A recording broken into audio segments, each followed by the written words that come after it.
తీసుకోవాలని ఈ రకమైనటువంటి మార్పులు చేసినారు. ఈ ఉద్యోగాలలో విపరీతమైనటువంటి అక్రమ ఆర్థిక లావాదేవీలు జరుగుతున్నాయని పెడబొబ్బలు పెడుతున్నారంతా. ఇప్పటికే నోటిఫికేషన్ రోజునే, రిజల్ట్స్ రోజున కూడా కాదు సుమా, నోటిఫికేషన్ రోజునే ఈ ఉద్యోగాలన్నీ కూడా అమ్మేసుకుంటున్నారు అనేటువంటి చర్చ వస్తుంది. ఎందుకు వస్తుంది? మొన్న జరిగినటువంటి డాక్టర్ల ఉద్యోగాలను అమ్ముకున్నారని స్పష్టంగా తెలిసిపోయింది. ఇంజనీరింగ్ ఉద్యోగాలను అమ్ముకున్నారని లోకమంతా కూడైకొస్తోంది. దీనిని ఎవరైతే బాధ్యుడుగా ఉన్నాడో సీఎం గారి బంధువు, ఆయన మీద అవినీతి ఆరోపణలున్నాయి, డిఏ కేసులున్నాయి అన్నటువంటి విషయం కూడా లోక విదితం. నియామకాలకు సంబంధించిన అర్హతలు, ఎంపిక ప్రమాణాలు, మెరిట్ జాబితాలు, రిజర్వేషన్ అమలు, ధృవీకరణ మొదలు వంటి ప్రతి అంశాన్ని ప్రజలకు అందుబాటులో ఉంచి ఉంటే ఈ అనుమానాలకు తావు వచ్చి ఉండదు. పారదర్శకత పెరిగిన కొద్దీ విశ్వసనీయత మరింత బలపడుతుంది. పారదర్శకత పెరిగే కొద్దీ విశ్వసనీయత మరింత బలపడుతుంది.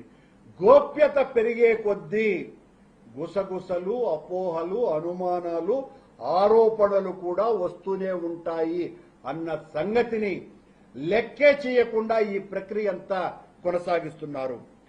టీటీడీ లాంటి అతిపెద్ద పవిత్ర పుణ్యక్షేత్రంలో ఉద్యోగం అన్నది కేవలం ఉపాధి అవకాశం మాత్రమే కాదు, అది శ్రీవారి సేవకు దక్కేటువంటి ఒక పవిత్రమైనటువంటి అవకాశం. అది కేవలం ఉద్యోగమే కాదు, స్వామి దగ్గర పనిచేస్తున్నాము అన్న ఒక పవిత్రమైన భావనతో చేసేటువంటి సేవ అది. అలాంటి అవకాశాలని అమ్మకానికి పెట్టారనే ఒక్క మాటైనా వినిపించకూడదు నిజానికి.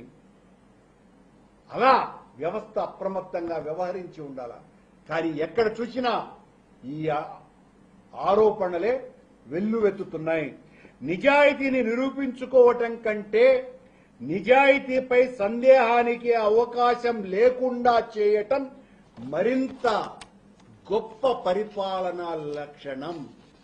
అది పూర్తిగా కొరవడింది ఇక్కడ. ఇది ప్రజాస్వామ్యం. ప్రశ్నించటం ప్రతిపక్షం ధర్మమైతే సమాధానం చెప్పటం పాలకుల బాధ్యత. మేం బయట జరుగుతున్నటువంటి ప్రచారం మీ లొసుగులు ఆధారాలతో బయట పెట్టటమన్నది మా బాధ్యత. మీరు నిరూపించుకోవాలా, సందేహాలను నివృత్తి చేయాలా, సంస్థ ప్రతిష్టను పెంచుకునే ప్రయత్నం చేయాలా. మౌనం మాత్రం మరింత అనుమానాలను బలపరుస్తుంది అన్న విషయాన్ని ఈ సందర్భంగా గుర్తు చేస్తున్నా.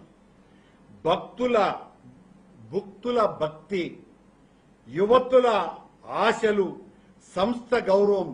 భక్తుల భక్తి, యువత ఆశలు, సంస్థ గౌరవం, ఈ మూడు పరిరక్షింపబడాలంటే నియామక ప్రక్రియ ధర్మబద్ధంగా, దృశ్యమానంగా, నియమబద్ధంగా, దృశ్యమానంగా, దోషరహితంగా సాగాలి. అదే శ్రీవారి సేవకు నిజమైన సార్థకత, ప్రజా విశ్వాసానికి శాశ్వత భరోసా. అలాంటివి ఏవి ఇందులో జరగలేదు. సంవత్సరమైంది దాదాపు 700 వేద పారాయణదారుల ఇంటర్వ్యూలను నిర్వహించి ఒక్కొక్క ఉద్యోగము 15 లక్షలకు అమ్ముకున్నారు. ఇప్పటి వరకు దాని రిజల్ట్స్ రానేలే. నిన్నలా మొన్న జరిగినటువంటి బోర్డు సమావేశంలో టీటీడీ అధ్యక్షుడు 691 వేద పారాయణదారుల పోస్టులను భర్తీ చేస్తున్నాము అని అన్నారు.